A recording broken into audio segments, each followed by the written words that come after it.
Yo, what it do, everybody? This your man Dre, aka Dre on Wheels. This is episode 19 of the 11:30 podcast, Talk Pro Wrestling. How everybody doing out there? I'm glad you guys joining me here for a new episode on a new week, you guys. Good morning, good night, good afternoon, wherever you are in the world. Shout out to all my listeners in the UK, Germany, all over the States and Canada.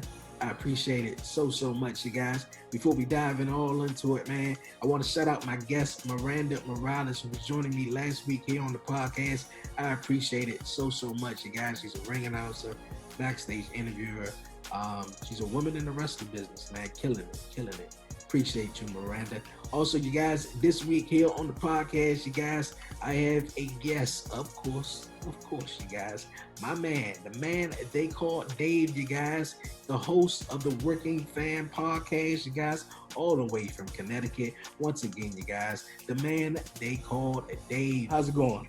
Good. Yeah, we're part of, we're like the Freebirds, just three of us, the three-man team. It's AJ Strange Brew, who actually wrestled independently for a little while, and producer Joe. He edits us and makes us all look good, and I just needed a nickname, so that's how I became the man they called Dave. Okay. Well, before we dive into a whole lot of wrestling, Can you tell my listeners a little bit about yourself? Sure, man. I'm a lifelong pro wrestling fan. I have a business delivering bread for Martin's Potato Bread. It's like a franchise. I own some territory. Okay. And about a couple of years ago, maybe about a year or 2 years ago, I had the idea of having a podcast with a friend of mine, AJ. And I said, we should do this, man. We love pro wrestling. Who knows how it'll work out? But at the end of the day, like, if you love what you do, it's not really work. So let's just give it a shot. And that's how I started doing this. We've been doing it for almost a year now. And it's been pretty fun, pretty exciting. It's very interesting, very different than anything else I'd ever done. So I'm enjoying it, man. Okay, cool. Well, you are the Working Fans Podcast. Tell my listeners and viewers something also about the Working Fans Podcast and where they can catch it. Yeah, so we make it obviously difficult because everything's almost a little different. But on Twitter, we're @fansworking. Instagram, we're Working Fans Wrestling _pod. YouTube, we're Working Fans Wrestling Podcast. We have a Facebook page, Working Fans Podcast. And then we have a website, www.workingfanspodcast.com. And, every week we usually do a segment called the 5-3-1, where we take a top five of whether it's like super heavyweights, tag teams. And we start off with 5, debate it down to 3, get down to 1. There's another segment, Dave versus AJ. Usually we debate topics like just recently we did who's a better draw, who is a bigger draw, Goldberg or Ultimate Warrior. We'll take things like that on. And then we try to get guests when we can. We've had on Al Snow, Ricky Morton. Those are some of the bigger names, but we've had, everybody. We try to get as many people as we can on. Okay, cool. Obviously, of course, you started the podcast because you're a big wrestling fan. I'm a big wrestling fan, been a wrestling fan since I was about like the age of 8, since I can remember. How long have you been a wrestling fan? Yeah, man, about as long as I can remember. I'll let the cat down. I'm 43, so I'm going to say like my earliest, like I remember continuously watching like right before the Hogan era, like Hogan had just won the belt and Piper hit Jimmy Snuka with the coconut. And there was like that Piper Snuka feud about to lead with Piper Hogan. Yeah. But I could even have like vague memories of before that of like Bob Backlund putting like the chicken wing on people as like the baby face. So it goes back. And I never really took completely time off from it. I've had times where I haven't been as into it. But yeah, I've been part of the 2 boom periods as a fan, the 80s and the late 90s, obviously. Okay. Well, watching wrestling at that point in time, it had to been awesome because that was like the height of wrestling, right there. And especially you were watching the Roddy Piper hit Jimmy Snuka with the coconut. Like that's like the famous Roddy Piper moment right there. Yeah, 100%, man. And I remember fighting other wrestling. Like I started off with WWF at the time, and then I found like AWA, and you know how it was. You know, we didn't have like streaming channels. You had to hope there was something in your area. Yeah. And I remember being blown away because for a little bit we had like the Mid-South UWF, where it was like all these guys before they came to there, like Ted DiBiase and Junkyard Dog and Jim Ross. And my God, I was blown away by the stuff I was seeing there at the time. Okay, cool. Well, on your podcast, you were talking about you interview such great wrestlers that in the past couple of years, even legends such as Ricky Morton, Ken Anderson, and Al Snow. How was it interviewing those guys, and anything you may have learned from them? Yeah, you know, it's funny. It's very interesting just interviewing people sometimes, right? You almost get like this nervous, like good energy. Like you're just excited to get into it and see where it goes. And I think that's part of the thing I just learned from doing the podcast. It's just like, oh, okay, where's this going to go? Like sometimes it's like, with a guy like Al, he was kind of the first big star we ever interviewed. So we did a little more research. We were a little nervous for that. But I find now too, sometimes it's more fun. Like I remember when we interviewed George South. All right, famous preliminary wrestler with the NWA for many years. And I didn't know what to expect from George. You know, I knew he did some enhancement work, but he was so enthusiastic. Like, he was absolutely one of my favorite interviews. And not to get away from the other guys, but, like, I learned from that interview, like, you know, just, like, how somebody's enthusiasm can really change the whole episode around. Like, George became one of, like, okay, that's my go-to guy right there. Okay, cool. That's real cool. But on your podcast, you say you have a segment, a debate segment, where Yes. you guys, you know, break down or top five and everything. Yes. And I have a top five, well, a debate I kind of like want to throw by. And I think you were talking about it also on your podcast too. Tag teams that didn't live up to their potential. Sure. And I wrote down 4. I couldn't think of 5 of them, but 4 tag teams for about the past 10 years that didn't live up to their potential, and mine were Chad Gable and Jason Jordan. Yeah, I feel as great pick. Yeah, because they were great as a tag team, and once they got to the main roster, I mean, they won the SmackDown Tag Team Championships, but after that, and they took Jason Jordan over to Raw to play Kurt Angle's son. Right. So that just went crazy. So I don't know what happened with that, but I feel as though that was a not to cut you off, but I just want to say this. I just had this conversation with someone, not to go all over the place, but like FTR the other night with they won the tag belts, obviously, from Hangman and Kenny. Mm-hmm. And I was saying to someone, like, I enjoy FTR's work. I'm glad they're being taken seriously. But to me, so far, I haven't seen matches with them like with the NXT, with DIY and American Alpha. That Gable Jordan matches they had, and the matches with DIY, obviously, too, were just off the page. And I don't know if it's because we don't have, like, a packed house, but that chemistry was just amazing. Yeah, like, American Alpha was a great team, and they just split them up too fast. Another team that had a lot of potential, and I think both of them maybe got big-headed, Enzo and Big Cass. Yeah, so much charisma, especially with Enzo. Cass had the look. But, yeah, you're right. That seems like it was more of a thing, like, behind the scenes, like, they kind of just dissolved. Like, we're not going to really know the whole story. We just hear things. But, wow, you talk about, like, yeah, Enzo's a guy, like, I would like to see him, like, in the throwback era where you're just cutting interviews, like, off the cuff. Because he could definitely talk, and Big Cass certainly had the look. That's a shame. That one's more of a shame that happened. Yeah. And then the primetime players. Primetime players. Just had, you know, that millions of dollars. They just, you know, connected with the fans, and it just seemed like it just didn't stick. And that whole team had potential. Even though they won the tag team championships, they had a whole lot of potential more. Yeah, I just saw Fred Rosser, I think is his real name. He's on New Japan right now doing the one of the whatever they're doing, like in the stateside, like on the dojo shows. Okay. And I saw part of it. He looks great. He's wrestling great. And I don't know, but yeah, I agree with you, dude. Them and Titus. I was Titus to me. I mean, yeah, it sucks what happened with the primetime players, but excuse me, how do you mess up Titus? Like, Titus has got that look. He can talk, such a presence. Yeah. I know Batista was a big fan and gets angry about how he hasn't got pushed. But, no, that's another great team and a great individual, too, especially with Titus. Yeah, exactly. And another one that I came up with was Sanity. Sanity, I thought, was a great formation that started in NXT.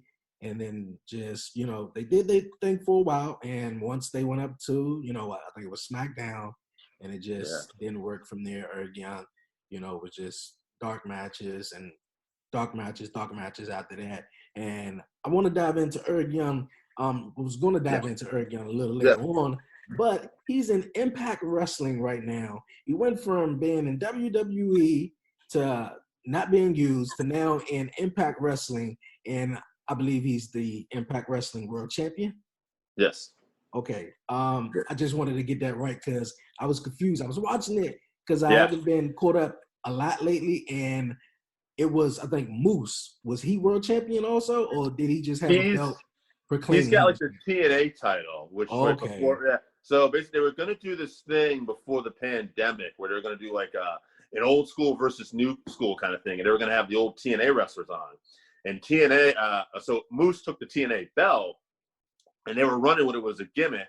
And then when they came back, they just kind of kept it going. Like, now he's the TNA champion, and now there's a thing where EC3's hunting him down because. He said that belt was like all the case of all his problems. I don't know where they're going with that, but yeah. So Eric Young, because I've been catching up on Impact lately, he is the new world champion. That's cool. What's your thoughts? Getting used. I think it's kind of cool. He wasn't used right, and he had a whole lot of potential in WWE, and WWE just, I don't know, they didn't want to use him. So I mean, yeah, it's funny. Like, I grew up watching WWE all my life, and I'm a positive guy. I stick with them, but there's definitely a lot of things they do where I'm like, how do you miss out that guy? Like I'm worried. Like, I want to see Keith Lee do well so bad, and I'm hoping that he does. But I feel like he's like right in that middle right now. I can't tell. Like, they're gonna go all the way with him, or I don't know. So. Okay, yeah, whole lot of potential with Keith Lee. Whole lot of potential. Yeah. But speaking of, I'm such a fan, man. I go all over the place, so forgive me. Hey, I'm with you. Me too. Speaking of potential, the Hurt Business. Yes. Well, they added a new member this past week on Monday Night Raw in the form of Cedric Alexander. I kind of seen that coming. Sure. Yeah. Apollo didn't choose Cedric for a tag team match, I think some weeks ago, back when they were doing the shows in the PC. And I've been digging the whole MVP thing, recruiting. Of course, he got Bobby, and he got Shelton. I'm really digging it though. I think it has a whole lot of potential. That's what I've been hearing over the past couple of days since Raw, and the new formation of Cedric to Hurt Business.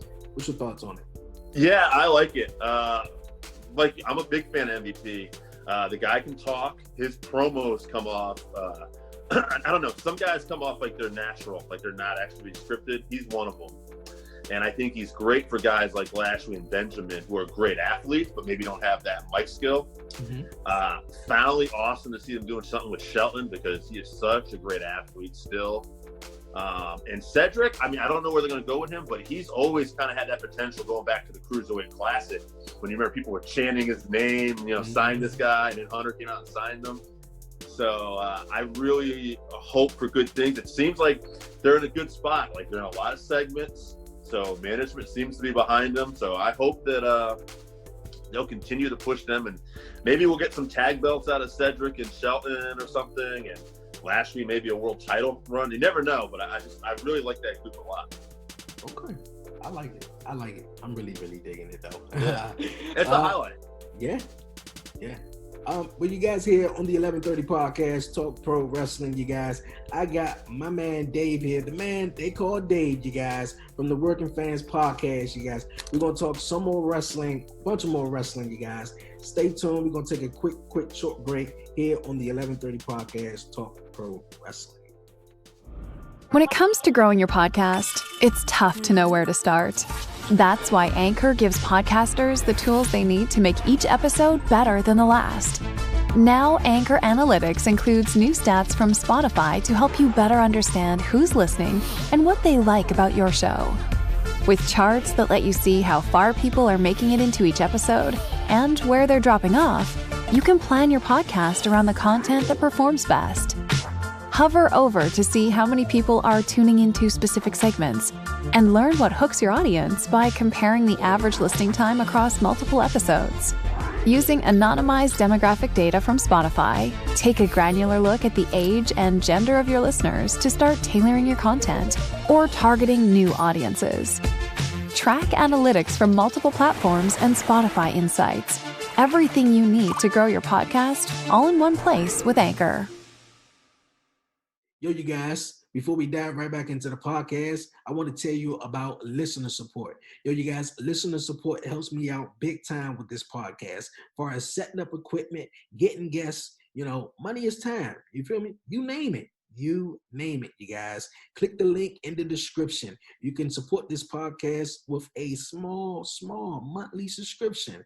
Yes, 99 cents a month, $4.99 a month, $9.99 a month, you guys. Click the link in the description. Support this podcast, you guys, so I can keep making these sweet podcasts just for you. Yo, you guys, welcome back here to the 1130 podcast, Talk Pro Wrestling. I got my guest, the man they call Dave, all the way from Connecticut, you guys. He's the host of the Working Fans Podcast. Dave, how's it going, buddy? Good, man. Good, man. Happy to be on the show. Happy to be on the 1130 podcast and kicking it with you, Dre. This is good. Okay. You got a podcast also. Yes. The Working Fans Podcast, like we were also talking about. You have cool debates on your podcast. Another debate I wanted to run by you also. The greatest WWE superstar. Well, who is the greatest WWE superstar in the last 15 years? The debate, John Cena or Randy Orton? Yeah. Because real quick before you answer, we know, John has gone off, to do movies and stuff. And, he comes back every now and then. He's been here for a while, kind of like, besides Randy Orton, the longest, tenor guys who've been in the company. And knowing what Randy Orton is doing right now and killing it on Monday Night Raw, he's going to take on Drew McIntyre, Clash of Champions, Gold Rush. Between them two, even though they came up in that ruthless aggression era in 2002, who would you consider the greatest WWE superstar between John Cena and Randy Orton? You know what? You had asked me earlier if I had learned anything from Al Snow. And one of the things I remember he taught me and said was that a lot of people like to talk about Ricky Steamboat and Macho Man Randy Savage being the greatest match at WrestleMania 3. Mm-hmm. Me too. Huge fan of that. But his said from a business standpoint, Hogan and Andre drew the house. So therefore, that's the greatest match. Mm-hmm. So taking that from Al, I would have to go with John Cena. Now, to me, Randy Orton, I'd better watch him in the ring. John puts on some great matches, but I think Randy's been on fire lately. Mm-hmm.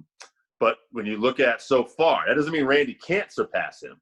But right now, based off the resume, no one's in the last 15 years passed what John has done right now. Like, he was drawing the house for the last so many years. So my vote would be John for that reason. Okay. Are you a big fan of John, or you kind of like 50-50? I'm 50-50, probably on both those guys, honestly. Like, I respect them. There's one thing. It's funny. Like, I feel like I don't know if it's just a wrestling thing or maybe a society thing. And we talked about this once on my podcast, but a lot of people have trouble giving credit for people they don't like necessarily care for. And me, I think okay, maybe I wasn't the biggest fan of Randy Orton all the time, but I always knew oh man, that guy can wrestle. That guy is really good at what he does. So yeah, I would say I'm really been enjoying Randy lately though, to be fair about it. But overall I'd say I'm 50-50 on both those guys. Okay. Just at a fan perspective though, you really don't, care for John Cena, or not necessarily say don't care, but if it was fans in the crowd, you're basically Cena sucks, basically. Maybe. I'll tell you what, I really did enjoy his open U.S. title challenge thing he was doing for a while. Yes. That was my favorite thing with John. But yeah, I don't know. I just I'm kind of like in that middle. It's fun. It's fun. Yeah. You know. Yeah, it is. Yeah. Okay, we're gonna move on here on the 11:30 podcast. WWE Thunderdome. What's your thoughts on that? Work in progress. Okay. This is what I've learned. Okay, so I'm a UFC MMA fan too. All right. Ooh, yeah. And I've been watching empty arena MMA fights, and doesn't bother me because I find, okay, I'm rooting for somebody here to win.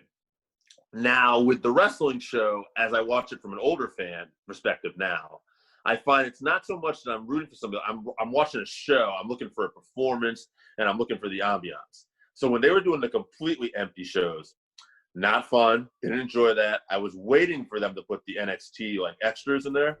I don't know why it took them so long, but they did it. I was happy. So for me, the Thunderdome, I really enjoyed the look, but the sound is still a work in progress. Like it's much better than the empty arena, but I almost wish that they had like maybe like 2 layers where you can see like the Thunderdome and have that look, but still have some of those extras out there to create that noise until we can hopefully one day, bless the world, have fans back and be back to somewhat normal. But yeah. Okay, cool. Have you tried to get in or want to experience? No, I've been thinking about that now. It looks like it'd be an interesting experience just to do it. Yeah, my job, my shoot job, as they say, I work really early hours. I get up like 2 in the morning a lot of days. So I'm watching wrestling a lot of times the day after, with the exception of like Tuesday night. So actually, that's why I've been catching up on Impact, because it's on Tuesday. But yeah, man. So that's something I wouldn't mind doing. I'd be curious. Have you tried to get into it, or you know anyone who has? I'm glad you asked that. Also, my guest last week, Miranda, who was on, she told me, because I told her that I signed up for it and I was going to get in, and she told me to let her know how it go. And it was a cool experience. I signed up for it, got the email. The email, of course, said call time is at 8:45 p.m. I'm here on the East Coast. And here on the East Coast, SmackDown comes on at 8 p.m. So I thought that was a weird call-in time. So what I did was I got the link. Once I got the link around maybe, let's say 3 p.m. Once I got home, I say maybe 4, I got in the link and I was there. You're in sort of kind of a lobby where they just show replays of fighting with my family and, WWE commercials. Right. There's a guy who comes in just over, a microphone, man. Welcome everybody to the Thunderdome. Have your lights on, sit properly, have everything, professional. Just basically that.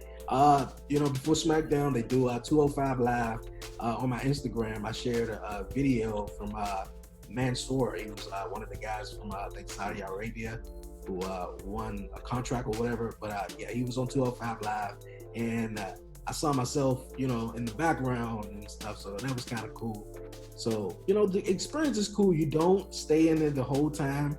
It's probably like a bunch of people, and I hear they rotate people, a lot. So it was pretty cool, And of course, it's, they tell you pay attention to the main, screen that's on the, right, which you're paying attention to, because it's a delay. But yeah, cool experience though. Cool experience.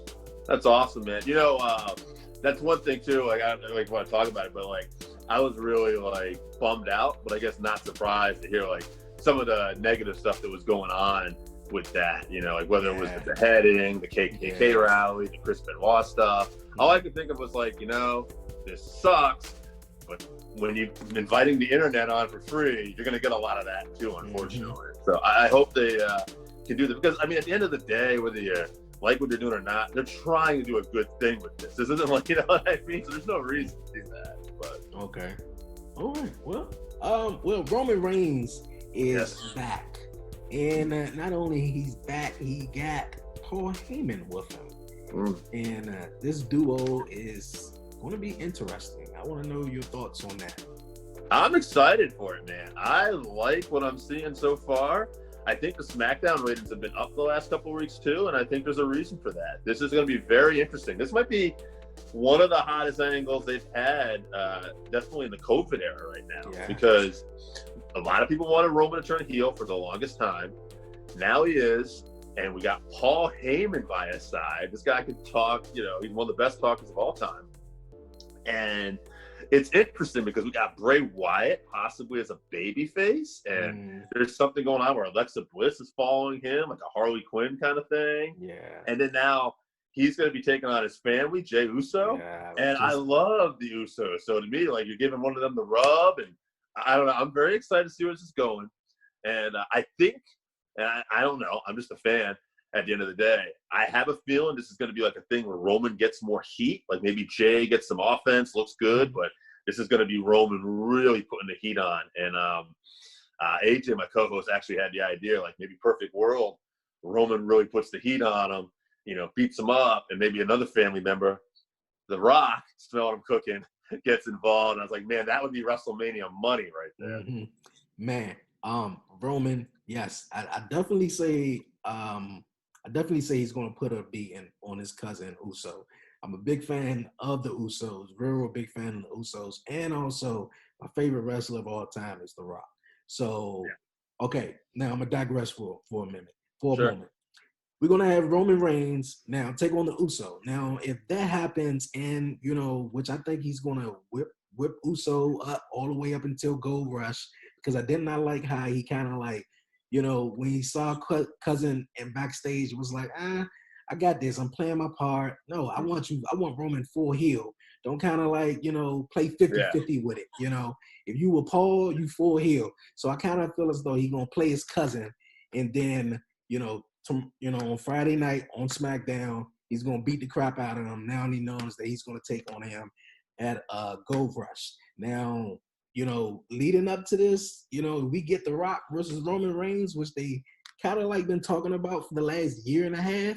Yeah. Man, okay, like please let WrestleMania be somewhere where I can come, because I want to see that. Right. That would be a huge, huge matchup. But sign me up, man. That would be money.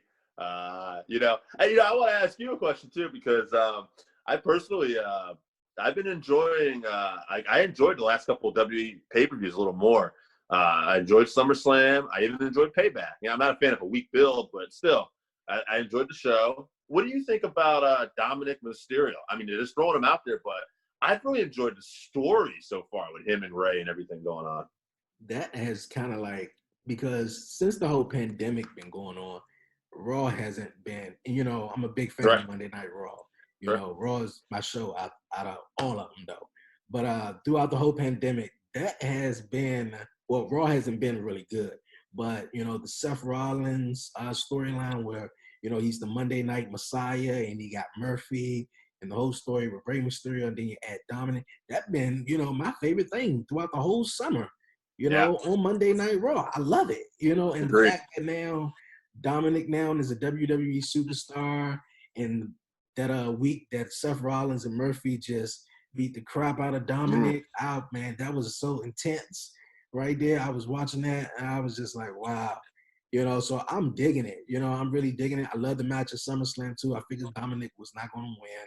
But, just pushing them and giving him that, spot, it's cool. I love it. I'm digging it. That kind of like I said, been my favorite thing going on Monday Night Raw. Me too, man. Me too. Big fan. Cool. And another thing that kind of like been stirring up, and is also a big storyline on SmackDown this past Friday night on SmackDown, we seen the breakup or betrayal of Sasha and Bayley. What's your thoughts on that? Yeah, I love that. We had a comedian on our show one time, Pat Oates. He's got a podcast and some stuff going on too. And we didn't even know he was a big wrestling fan. He was a friend of AJ's. We had him on. We started talking. We were going to try to compare comedy to wrestling. But he loved wrestling. And he said that his favorite thing was the Bayley Sasha storyline that was going on. Mm-hmm. And I got to be honest, like, I love it too. Like, I remember when Bayley and Sasha, like, during the first empty arena show on SmackDown, they were the unfortunate two that were talking during the break. And they went from that to me to being the best, where they were picking up on things, so they started getting interactive with Cole. And if you go back and you watch these two at NXT from years ago, they had this awesome match in Brooklyn at one of the takeovers. They've always had good chemistry. I love what they're doing. The angle was vicious. Like Mhm. it was set up, even though like we knew it was coming. The way Bayley did it, like she waited till they left and acted like she was going to help, and then just started attacking her right then and there. And yeah, I like it. I'm a big Sasha fan. I hope what they do is like maybe leave Sasha off until like maybe set this up to like Survivor Series, because it's been built so good and we don't get long, good builds like this that much anymore. But yeah, this to me is why SmackDown's kind of become the hotter show recently. It's like Yeah, the you're right Roman about angle, and now this. It's like, okay, I'm watching SmackDown. You're right about that. I already knew Bayley and Sasha was going to be the stars throughout this whole pandemic WWE phase. Like how you were saying, that first SmackDown, there was no fans, empty arena, and they came out there and they pulled that promo, and it was like when Bayley said, that last part, and you knew a fans was supposed to react to that part right after that. She was just like, but she still went on and did it. But the fact that we all knew that Sasha and Bayley was going to turn on each other. I thought they was going to milk it a little bit more. I like it. Leave Sasha out, I say, to the Rumble and have Sasha win it. And then, have Sasha versus Bayley at WrestleMania and have Sasha take Bayley title from her. Bayley been the longest reigning SmackDown champ. She won it, at Money in the Bank last year. Yeah. She cashed in on Charlotte. So I thought, man, that'd be, one hell of a story. So right after the Paul Heyman, do over Roman, and then you get this with Bayley and Sasha, I say, man, okay, SmackDown, like, all right, I'm digging it. I'm really digging it. Two things, Dre. One, just a little side note, I was actually at that Money in the Bank pay-per-view. Super cool. And the other thing, you're right. I want to change if I forget Survivor Series. I like what you just said better. Let's make this go. Sasha wins the Rumble, and we do this at Mania. That's money right there. If you can get that Rock and Roman, that's gonna be good. $50 for that. That's gonna be good. Another thing that kind of been interesting, have been very interesting. The Fiend and Alexa Bliss. You also mentioned this earlier on the podcast. Well, this coming Friday night on SmackDown, Alexa Bliss, I guess, is going to be a new part. Maybe play some form of the Firefly Funhouse.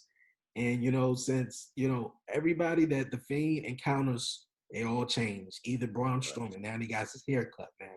So it's something about, even if it's just a little bit, it's something about the character that's going to change. So I want to know your thoughts on what it's going to be, the change up with Alexa.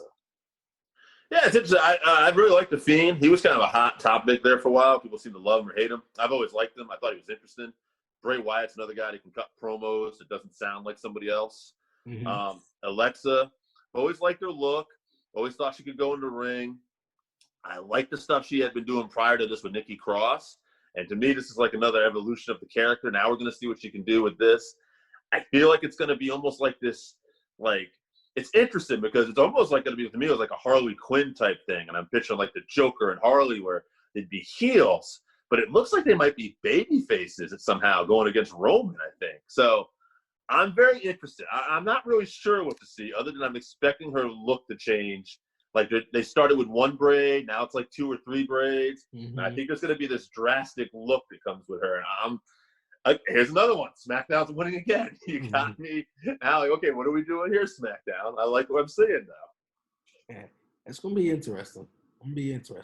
Hey, let me ask you something real quick. I don't want to put you on the spot, but you're a big wrestling fan. I was talking about Piper Snuka. What is like one of your favorite moments? Like, what got you hooked in wrestling? You remember anything? Wow, that's a cool question. That's a really cool question. I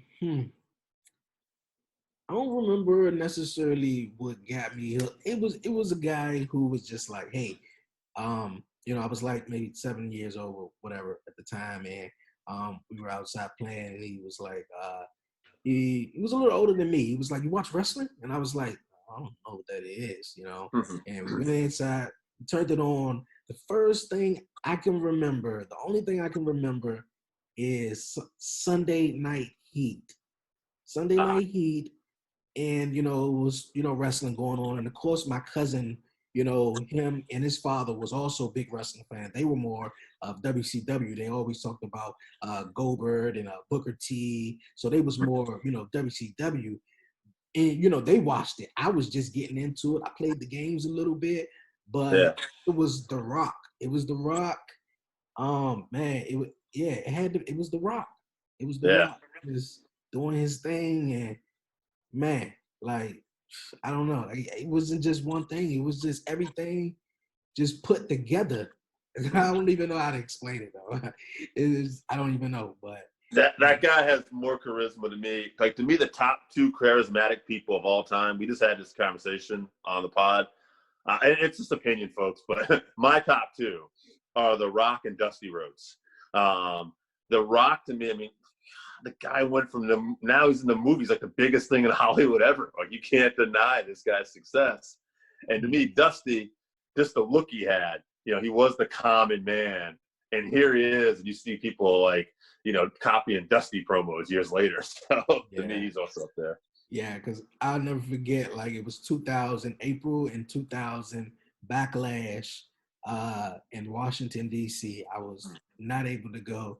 Mommy, I want to go so bad, but we couldn't go. So we went over my grandmother's house, God bless her. So we went over her house and we watched the pay-per-view. I'll never forget it. It was The Rock versus Triple H, WWF title on the line. You know, McMahon's in Triple H's corner, and Stone Cold was rumored to be there. And once, I think the referee got knocked down, and they started to interfere, and the glass broke, and Stone Cold came out there and did his thing, and The Rock laid the people's elbow. Man, that was awesome. And I think that's where kind of I was like, yeah, I'm gonna be watching this for a long, long time. And then I was talking to Miranda last week when The Rock returned back in 2011. Like, I tell a lot of people, man, if I had a camera or if I was doing this back then, I would have went viral, like, when The Rock came back, because man, like, that countdown, he was supposed to be like the guest host, the host of that WrestleMania. So man, I didn't even catch on to the whole electricities on Titantron, and that if you smell, man, I just went nuts. Nuts. But yeah, big fan of The Rocks though. So can't go wrong. Can't go wrong with that. We're gonna move on here on the 11:30 podcast. Have you checked out AEW this past Wednesday, last night? Yes. Okay. Yeah, I did. Good. I thought it was a good show. The pay-per-view to me, full disclosure, I was a little tired going into it too, but I just thought the pacing was a little slow. It didn't connect. That's not even taking into consideration the Matt Hardy stuff that was scary, obviously, Matt's fall. So I didn't think the pay-per-view was one of their better efforts. I think AEW's been a lot of great things, but I thought they really bounced back with a good show this week. Seeing Rusev, as his real name, Miro, comes out there. Yes. That was the main thing. I also I did enjoy Dustin's match with Brody. I thought Dustin looks fantastic at his age. And I'm interested to see where they're going still. Like, they're just, again, much like Bayley and Sasha, they're building with this breakup of the Elite, and where's Hangman and Kenny are now split up. Kenny wants to do a singles run, but Hangman wants to. I love everything with AEW from last Wednesday, but the big thing, Rusev there now. Let's see what happens with him. Yeah, you was talking about All Out. The pace wasn't connecting. It was kind of a little off.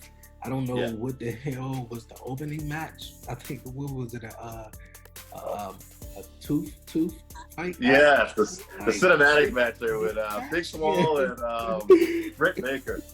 Yeah, that finish and everything to that match was just so weird, though. But I dig the Young Bucks kind of, turning heel now. I'm really that. I thought the Battle Royal was all over the place, but kudos to Lance Archer winning that. Yeah. Also, like you were saying, FTR winning the tag team champs. So that was really dope. What else? The match between Orange Cassidy and Jericho was pretty cool. Yeah. I thought the fans came alive for that one. You could hear them a little more in that one. Yeah, I think they were excited for that one too. And I think Orange Cassidy on the way to being a big star. And there's some good talkers there. MJF is a great heel. He reminds me of a Rowdy Piper type guy. And just recently they just signed him, but Eddie Kingston, that guy, you go back to that open challenge with Cody, he can cut a hell of a promo. I'm impressed with him.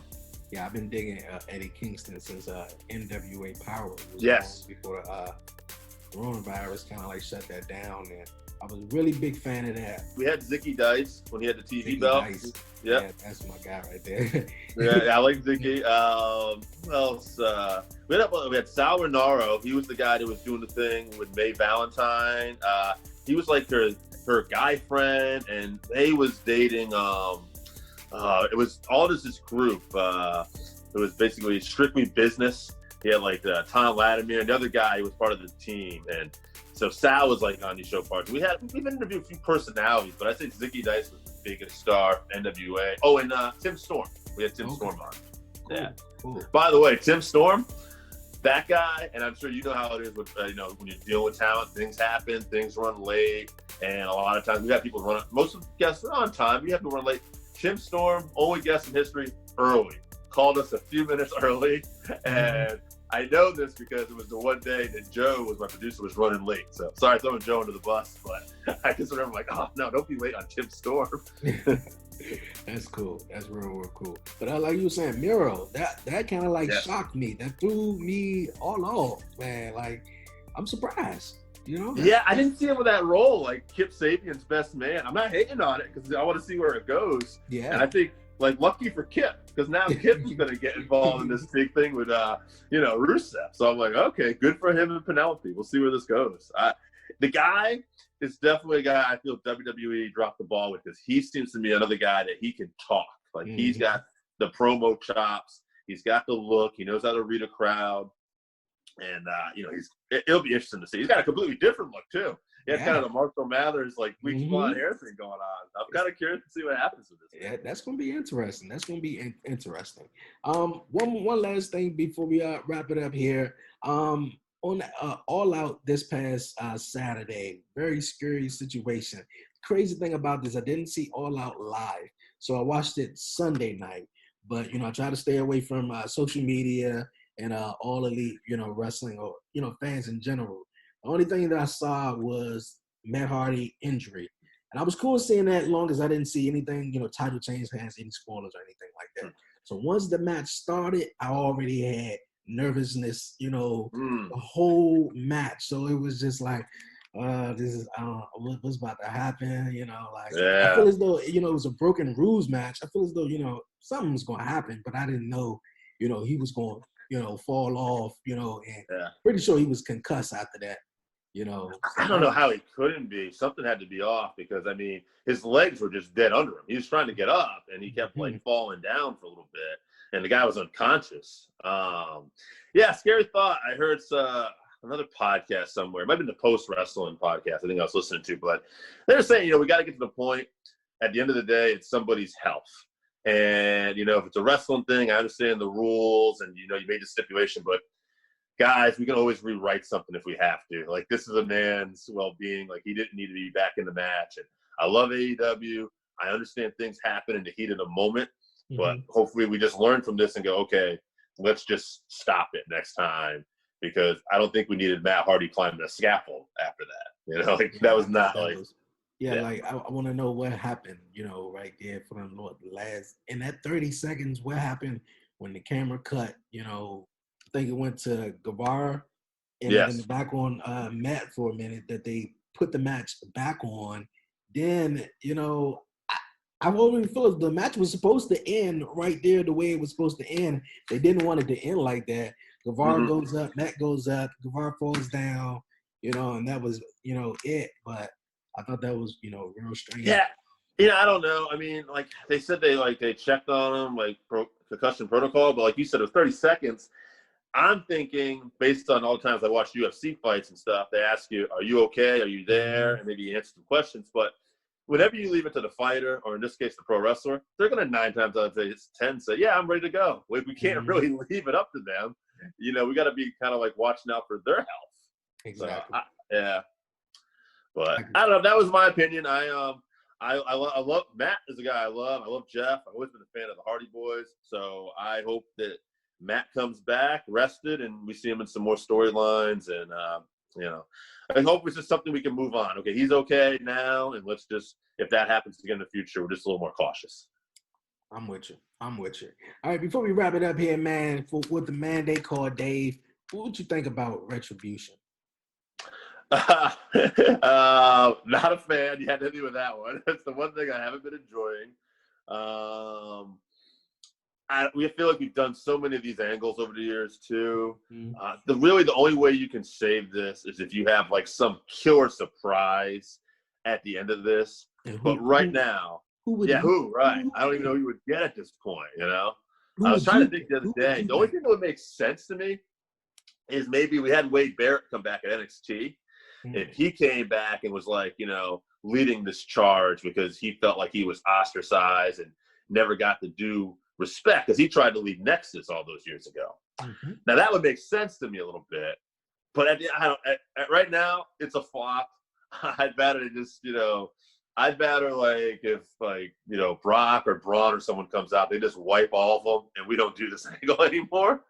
But that's why I don't know. That's why unless they can do something to turn right now, it's a flop. I don't like it. Okay. Well, speaking of flop though, is the Raw Underground a flop? Yeah, unfortunately, I would say for the most part. You know, I'd like to see somebody get the rub from that, where it's like, okay, this guy comes out and beats up everybody, but you know, like you got to end this at some point. Like unless this isn't going to be like the new thing, so it's like, where's he going? I guess that's the big thing. Exactly. One thing that I said, especially with Raw Underground and also with AEW, when you know the match with Matt Hardy and Sammy Guevara, well, with WWE for now, what's the reason of doing Raw Underground now? If you got the whole WWE Thunderdome with the virtual fans there tuning in to watch you, what's the reason of doing that? But then with the AEW side, you know, Matt Hardy almost, you know, got seriously injured, but now you're also having fans back in the venue now. So, you know, you kind of like, should we just have the match in the ring and not do it all over the place now since we got limited people here now that really wants to watch wrestling, you know? So that's just I'm interested to see where all that goes. I know AEW has like an open arena kind of thing going on, and so that might be part of it. I got to believe Vince wants to get fans back in the arena as soon as he can.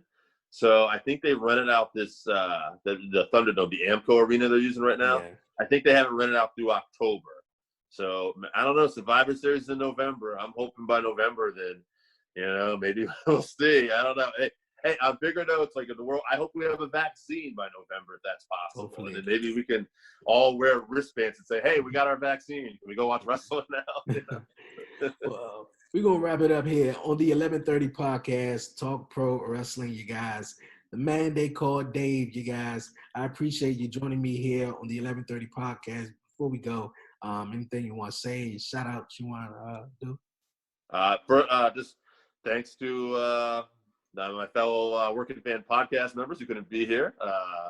AJ Stradesbrew, producer Joe. Joe really is upset, by the way. Joe's been following your podcast, and he told me, he's like, let him know I'm a fan, and I'm mad that I couldn't be on. Okay, man. So I'll tell producer Joe. But thank you, most of all, Dre. Thank you for having me on, man. I appreciate you giving me a chance to plug the podcast, and if we get a chance, I know you have a busy schedule, but we'd love to have you back on Return to Courtesy sometime, man.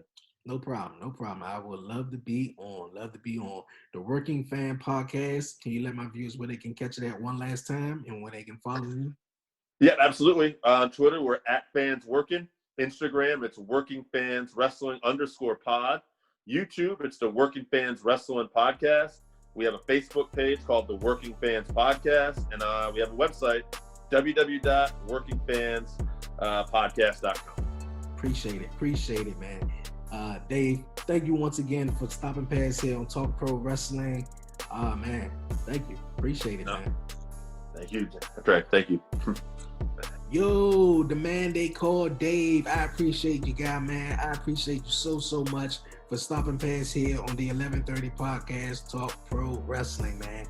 We got to get everybody in, man. You know, next time, I'm down to be on the Working Fan Podcast. Once again, I appreciate you, Dave. And AJ, all of you guys, man, that's over at the Working Fan Podcast. You're welcome here on the 1130 podcast, Talk Pro Wrestling. You guys, once again, you can find the Working Fan Podcast wherever you get your podcasts. You guys, go follow the Working Fan Podcast. Go listen to them. Big wrestling fans, man. We all wrestling fans. We're going to lay the smackdown on some candy asses in a huge 8-man tag team match. You feel me? But you guys, man, I appreciate you guys listening to me this week here on Talk Pro Wrestling, you guys. Before I head on out of here, you guys, don't forget to follow the 1130 Podcast on Twitter at Dreonwheels. Follow me on Instagram at the 1130 Podcast, you guys. Like the 1130 Podcast on Facebook. Subscribe to the 1130 Podcast on YouTube, you guys. Man, I appreciate it. If you want to be a guest here on the 1130 Podcast, email me, the 1130podcast at gmail.com. And you guys, man, if you're listening to me on Spotify, follow me. Apple Podcasts, subscribe. Leave me a 5-star rating and review. I appreciate it so much, you guys. Man, it's been a good episode. Good episode. I'm all tongue-tied, man. This was fun. Man, they called Dave all the way from Connecticut, the Working Fan Podcast. Man, this was dope. Yo, man, it's your man Dre, a.k.a. Dre on Wheels, you guys. I'm out.